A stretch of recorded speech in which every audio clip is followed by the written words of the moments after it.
95% of people hire a real estate agent, and it's not because they're good salespeople. It's because they really are necessary to help you work through your own stuff as you're going to find a home. The best agents out there not only know their business, but they believe in you. At the exact moment when you're the most unsure of yourself and your experience. And how that comes into play is not just at the beginning when they say, we're going to make this happen, but at the end.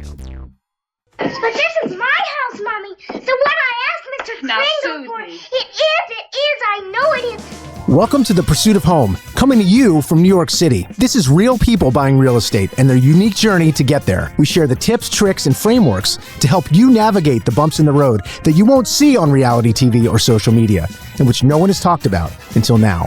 These are the emotional, psychological, ethical, and even spiritual challenges you're more than likely to encounter yourself. Learn from experts who've been there and hang out with me, Scott Harris, your host, who's helped thousands of people buy homes in Manhattan over the last 2 decades. You may be wondering, hey, Scott, where have you been? You've been offline for a few weeks. We haven't heard from you, no new episodes of The Pursuit of Home. And so I have a big announcement. Scott Harris, real estate agent, 20 years, working at a big brokerage firm. I actually left my old firm, took my team with me, and we launched a new brokerage firm. You can see it right here. We launched a company that we're calling Magnetic. It's been very exciting. There's been a lot going on. And as you can imagine, taking up a little bit of time.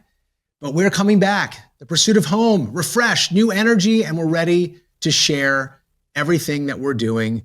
And most importantly, that we're interviewing new buyers and their experiences of home buying with agents from all across the country. One of the best things about launching a new company is that we've been able to meet and talk to so many business owners from everywhere. So be on the lookout for episodes that are featuring buyers in California, in Georgia, in North Carolina, and lots of other places who go through the same experiences that you probably will go through wherever you are listening to this. But today, I want to talk about something a little bit bigger picture and also a little bit more intimate. It's what we call the magnetic method. And I'm going to talk a lot over the next few months about a book that I have coming out in October that's called The Pursuit of Home. Why did I call this podcast The Pursuit of Home? Because the book is called The Pursuit of Home, a real estate guide to achieving the American dream. And there are 4 steps, very simple 4 steps to how we help home buyers find what they are looking for, to have a home that they love. I want to go through those 4 steps with you because whether you're working with us or not, it doesn't matter. You want to align yourself with the best real estate agent in your market. And how do you do that? Well, you're going to have to read the book to learn a little bit more about how to find a great agent. But I'm going to give you the 4 steps of the magnetic method and tell you some stories along the way. So buckle up and we're going to talk about it right now. Step 1 of the magnetic method is activate. What do I mean by activate? Again, it's all the metaphor of the magnet, what's going to be drawn to you. The premise of everything we do is that if you do this right, your home will find you. This doesn't have to be such hard work, but activating is all about setting the conditions, getting the whole engine on, getting the magnet turned on, right? What people often will do is sit down with an agent, and you can go online and you can look at every real estate guide out there. And what you're going to see is a whole bunch of questions about your checklist. How do you create the checklist? How many bedrooms? How many baths? How many car slots in the garage? Do you want a backyard? What's the price point? What are the details in the home that you're looking for? And that's great. But guess what? It's also scary. When people start talking about how much the home is going to cost, you will find that half of people out there get very hung up. All of a sudden, they say what they want and they're like, I can't afford it. They say what they want. They think I can't afford it. Again and again, all these little details. This is what I want. Oh, you don't deserve that. There's a lot of internal chatter that if you go about this in the wrong order, it's not going to activate things. It's actually going to shut them down. And The question I have for you is, how many times have you gone to look online at properties, and then when it's time to actually go and look at properties in person, you find excuses, you shut down? So my goal as a real estate agent, and the goal of any real estate agent, is to try to activate you, light you up, help you with passion. Find the passion, find the excitement.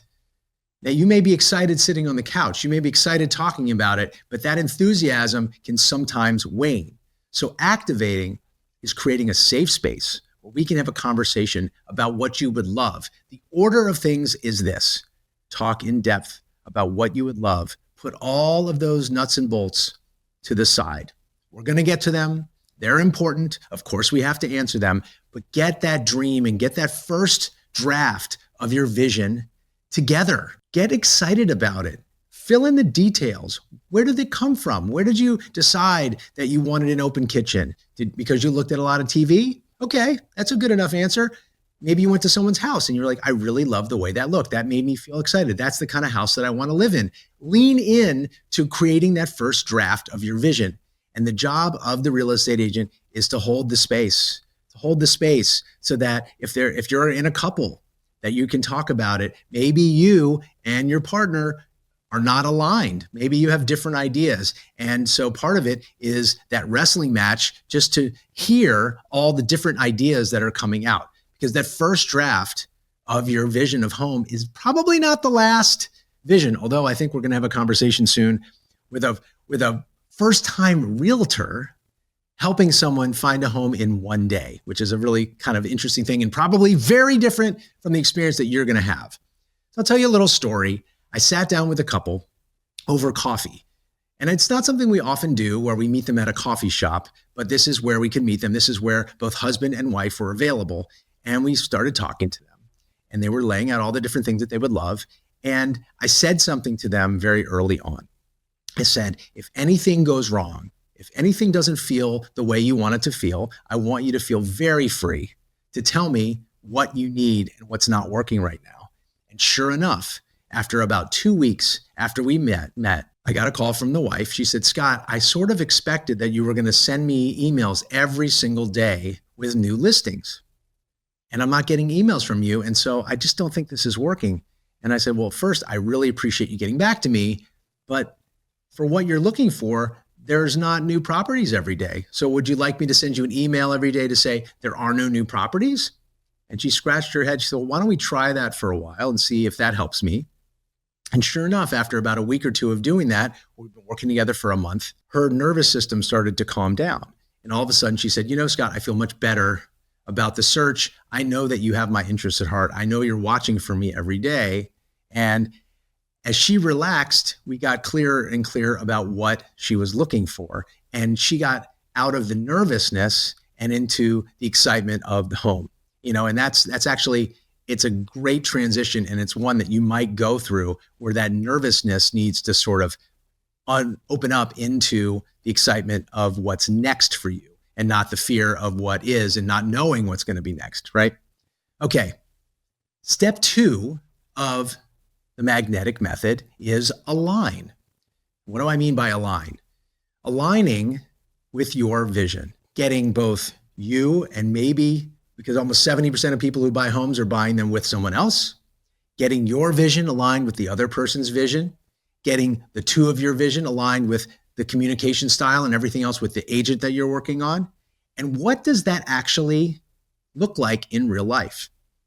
Well, the way we see that it works often is a little different than you might expect. This isn't all fun and games. In fact, what it often is the questions that I ask of my buyers. You think, oh, the agent's just supposed to know everything. It's actually, the way I see it, you know everything. You know what's true for you. I can't answer most of the questions for you. So you ask me a question, I often answer it with another question, and a provocative one. I'm willing to ask the questions that make people uncomfortable. Now, of course, I'm asking them with love. I'm asking them with compassion, but I'm asking them. And what happens is people, like, their brains fry, because what happens during the aligning, the step 2 part, we actually go see properties. We test out your first draft of your vision in real time. This is in the world, right? You have your checklist. let's say it has 10 things on it, and we go and see a home that it looks like it's going to check every single box. And guess what happens? You don't like it. You don't like it. You're like, and this is a problem. This creates what's called cognitive dissonance. You look at this and you go, wait a minute, what is happening here? Something is wrong. Something is very, very wrong. What's wrong is that you actually don't know. I'm pointing. I don't want to point at you. You don't know exactly what you want. And can be very uncomfortable to realize that what you thought you want isn't what you want. The way I describe it is that in my book is that there's no free will in real estate. You have all of these desires and you're not quite sure what they are and you don't know where they came from. I'll tell you a story. I have a client who we found a home for a long time ago, and it has this beautiful mosaic tile floor just outside the front door. They're very happy. They're living there. And on the weekends, they used to go visit her family in the suburbs, actually in Brooklyn. Okay. And one afternoon, on a Sunday afternoon, they kept driving often. They would drive by her childhood home on the way to her parents. And she would say, "Hi, kids, that's where I live. That's where I grew up." One day they pulled over to the side of the street. They said, "Why don't we just ring the bell and see if somebody's going to pick up the phone, not phone, but buzz us in." And wouldn't you know it, on that day, somebody buzzed them in. They went up to the third floor where her apartment was, her childhood home. And when they got out of the elevator, the mosaic tile floor outside of her front door was exactly the same. Now, here is a grown-up person who had a ton of success. They spent about $5 million on their apartment. And wouldn't you know it, the home she fell in love with as an adult, probably she fell in love with it because it reminded her of her very happy childhood. It just goes to show you that people they can't always articulate what it is. She didn't remember that mosaic tile floor was in the building where she grew up. She was like, her jaw was on the floor. This wasn't on purpose at all. So part of aligning is acknowledging that you don't have to know what it is on a checklist that you're going to love.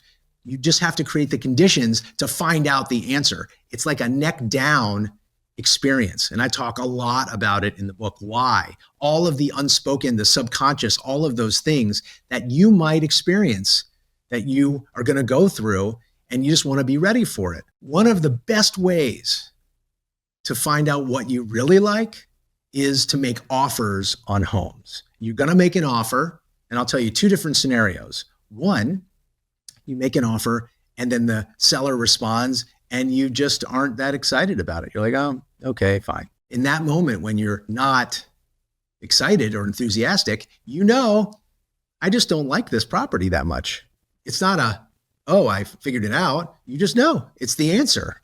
And then sometimes they'll call you back and say, your agent will call you back and say, "Wait a minute, we have 10 different bids." And you feel this knot in your stomach. That's how you know, wait a minute, I really do love this.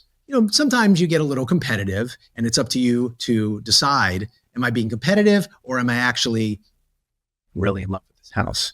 And you sometimes have to slow down and ask yourself the question. And I talk a lot more about it in the book, but what I will say is there are ways that you can provoke the truth out of yourself when you're in the middle of your search, and a good agent will know how to do that as well. All right. Step 3, amplify. We're starting to get clearer. You already in step 1, you started to build your rough draft of your vision. Step 2, you're clarifying that vision. You're aligning yourself and everybody so that you're all moving in the same direction. Finally, step 3 is amplify. You want to amplify the signal of your magnet, your property magnet, right? And the way you do that, you see a lot more properties. You have a lot more conversation. You do the work of clarifying again and again what it is. You're making offers, you're moving ahead, you're dealing with all of the different issues that come up. You might have to lose a deal or two, but all throughout that process, you're getting clearer. You're building your communication skills with your partner. You're building communication skills with your agent. You're learning what it is, how to talk to yourself, how to talk yourself off the ledge, how to bring in the people in your life who support you in your journey. Who are the people in your family that you can really talk to when you're having a tough time? And who are the people that you probably should avoid in the middle of the search, right? These are the same, I talk about it sometimes when a couple is pregnant and they're nervous about the whole pregnancy. There are people in their life, they're like, well, let's just not talk to those people because they make us more nervous, not less. It works the exact same in your search. So you're amplifying the signal, you're building it up. And what I talk about often is that you have to share this vision as you learn it. You have to say, oh, you know what? We realize we really want something on one level, or we really want a duplex, or we don't like split level ranch. Whatever the discoveries are as you're going through, something about the size of rooms in this style house just doesn't work for us. Or you're in Connecticut and all the houses are older and you need something that's a little more contemporary. Well, that's a great learning. And so you need to share that vision with other people. The more you communicate it to other people, the more real it becomes. And it's a process that can take a short amount of time because you're getting clear in a hurry, or it can take longer. Guess what? There's no shortcut. A lot of times people come on the show or they're buying a real estate guide. They're like, how can I do this faster, better, get a better deal? You want a home that you love, and it's going to take as long as it takes. Sometimes it may take less time. It may take more time, but it's about your journey. There's a lot that goes into amplifying your signal. And what I would say in closing about step 3 in amplifying this is that the more you communicate, the better. Over communication is not a bad thing when it comes to talking about this vision, but you have to get more and more confident about it. And you have to be willing to talk about it sometimes. And there's a part of people sometimes, I know, like you have to surround yourself with people that really support you. Let's say you have a bonus and you're like, oh my God, we can afford a bigger house. Well, who can you talk about this with? You may have to adjust who those people are, but you have to find them. I really would encourage you to think a lot about who are the people in your life that you can talk to, and don't be afraid. You gotta let it rip. Okay. Now, the last step is attract. You're creating the conditions. It's like Domino's Pizza. That home is going to be delivered to you and it's going to be great. Part of this goes way back to the very beginning of the search. And when you are activating your search, there's this idea that people are excited and then things go off the rails and they have to stop. Or in the case of a buyer we had on the podcast a few months ago, their agent told them, hey, step back. You need to save some money and come back. And they did. They took that advice, that tough advice, and they came back and found a home that they loved. There's a lot of times when there's stops and starts, fits and starts, all of those things that could get you really depressed. But the big thing I was going for here is that the agent you choose to work with, and believe me, 95% of people hire a real estate agent, and it's not because they're good salespeople. Okay. It's because they really are necessary to help you work through your own stuff as you're going to find the home. The best agents out there not only know their business, but they believe in you. At the exact moment when you're the most unsure of yourself and your experience. And how that comes into play is not just at the beginning when they say, we're going to make this happen, but at the end, because you often, when it's time, when you've done all of the work, and you're amplifying, you're putting it out there, that's the moment when all of a sudden you have this little thing in your head that says, well, wait a minute, I need to see it to believe it. I need to see the home to believe it. Our way, the magnetic method way, says, no, it's the opposite. You need to believe it, and then you'll see it. You need to know it's going to happen with a lot of certainty. And at the beginning, it's really hard to do, but over time, it builds and builds, and your agent and you are a partnership to build that belief so that at the end, you get really close, that home just shows up. I'll tell a little story that I think is really illustrative of this. During COVID, we had a buyer who couldn't look at homes. It was illegal to look at homes in New York for about 3 months. And right then, during that time, for some reason, in the middle of when you couldn't look at a property at all, a seller decided to cut their price by 10%. And wouldn't you know it, we had seen that property before and we dismissed it because it was too expensive. And it went through one price cut and then it went through this price cut. And they were able to put this deal together as they were sitting on their couch with nothing to do other than Netflix and probably too many bottles of wine. And at the same time, we were talking that whole time about what did we learn from our search? How are we going to get ready? What did you learn? What is that home going to look like? We spent the time during those 3 months building their belief that this home search was going to turn into a dream home at the end. And if you look at all the 4 steps of the magnetic method, again, activate, align, amplify, attract. It's all about making this easier for you. People want shortcuts, but what they really want is for the experience to be positive. It's not about how fast can you do it. It's about, do we have the great result at the end? And did we enjoy ourselves in the process? Because if you go and look at the research says not only do people have a tough time finding their home, but their end result was terrible. I want to fix all of that.